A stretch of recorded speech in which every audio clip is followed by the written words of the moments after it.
Do you remember the people of Israel? How they were in captivity and slavery and how God got them out of it? It was a spiritual journey get them out of Egypt, called the Exodus. Afterward, you have Exodus, Leviticus, Numbers, and Deuteronomy, showing us why and how they got out of slavery and where that is all headed. Listen to me. This is hard to see at first. Let me give you the big picture of this. This is very much like a spiritual journey. In fact, it is. You think of your own journey. I think of my own journey. I had a journey outside of the reality of God in my life.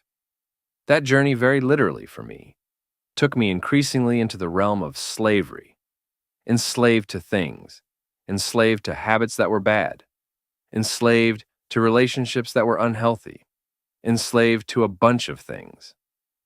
I was in slavery. Literally, I can tell you the moment in my life where I felt like that was the case.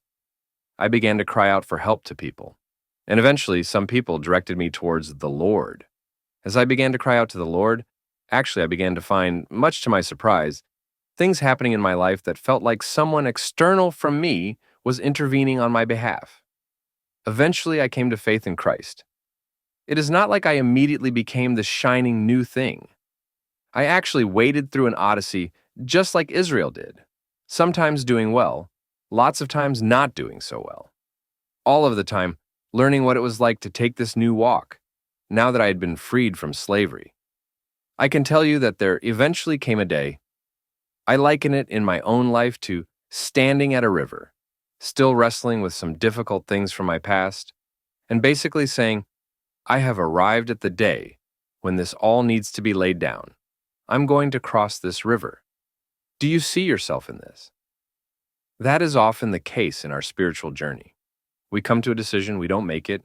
God walks us back through and brings us right back to the same decision and says, okay, have you grown up enough that you can do this now?